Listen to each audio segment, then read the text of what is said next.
Bugun respublikamizdagi barcha umumta'lim maktablarida yuksak ma'rifatli avlod 3-Renessans poydevori shiori ostida so'nggi qo'ng'iroq tadbirlari bo'lib o'tdi. Ularda yurtimiz bo'ylab 4 milliondan ortiq o'quvchilar, bitiruvchi sinf o'quvchilarining ota-onalari, mahalla faollari, nuroniylar va boshqa jamoatchilik vakillari ishtirok etdi. Tadbir arafasida O'zbekiston Respublikasi Prezidenti Shavkat Mirziyoyev mamlakatimiz talabalarini bitiruvchi o'g'il-qizlarimizga bayram tabrigini yo'lladi.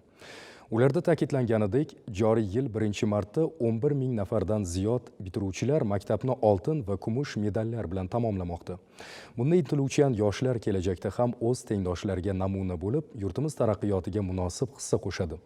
Joylarda o'tkazilgan so'nggi qo'ng'iroq tadbirlardan muxbirimiz xabar beradi. O'qib eshittirilgan tabrik o'quvchilar tomonidan katta qiziqish va qarsaklar bilan qarshi olindi. Mamlakatimiz bo'ylab 472 ming nafar bitiruvchiga yo'llangan mazkur murojaat nafaqat samimiy tabrik, balki yosh avlod kelajagiga qaratilgan muhim ma'naviy chaqiriq sifatida ham ahamiyat kasb etadi. Prezident o'z murojaatida bitiruvchilarni yangi O'zbekistonning ishonchi va tayanchi 3-Renessans bunyodkorlari deya ta'rifladi. Bu esa yoshlarga bo'lgan yuksak ishonch va e'tiborning yana bir ifodasi bo'ldi. 313 maktab o'quvchilari ham davlat rahbarining ezgu tilaklari va bildirgan ishonchini katta hayajon bilan qabul qildi. Mana bugun yurtimizda, jonajon O'zbekistonimizda katta tantana, ya'ni yoshlarimiz, o'qituvchilarimiz uchun bir ulug' bayram. Ya'ni so'nggi qo'ng'iroq tadbirlar bo'lib o'tmoqda.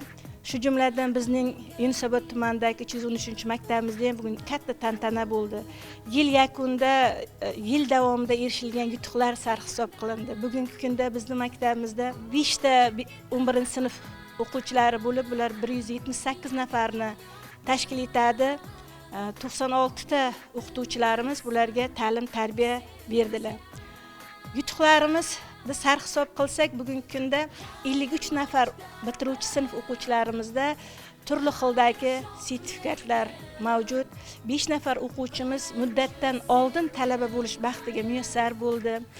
O'tgan yili o'qituvchilarimizning salohiyati maktab bo'yicha 42% ni tashkil etsa, hozirgi kunda 62% o'quvchimizning salohiyati, ya'ni 20% ga salohiyatimiz oshgan. 11-sinf bitiruvchilarimiz va yana 36 ta o'quvchilarimiz xorijiy til bilish sertifikatlari uchun test sinovlaridan o'tgan. Uni ham natijasini kutyapmiz.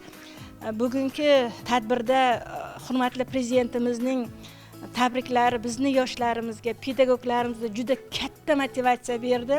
Biz bugungi tabrikdan o'zimizga kuch oldik. Kelgusi o'quv yilida bundan-da chiroyli yutuqlarga erishish, bundan-da chiroyli natijalarga erishish uchun o'zimizning bor bilim, tajribamizni ayamaymiz. Albatta bunday chiroyli yurtda yashash, bunday tinch yurtda yashash, ta'limga berayotgan e'tibor uchun inson ishlagisi keladi.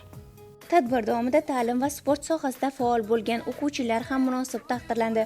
Shuningdek, maktabda sport klublari faoliyatini samarali tashkil etgan o'qituvchi va murabbiylar ham e'tirof etildi. Men farzandlarimga ishonamanki, ular kelajakda albatta davlatimizni nafaqat O'zbekistonda, balkim butun jahonda o'zlarini bilimlari bilan, xorijiy tillarni, turli xil tillarni bilishlari bilan yuksaklarga ko'tarib, har xil sohalarda o'z imkoniyatlarini albatta chiroyli namoyon qilib berishlariga ishonaman va davlatimizga o'z minnatdorchiligimni bildiraman.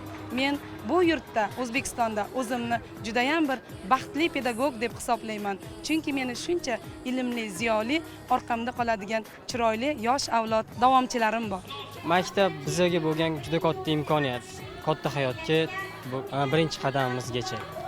Bu yerda hamma o'qituvchimizni o'zini yo'nalishi, o'zini metodi bor.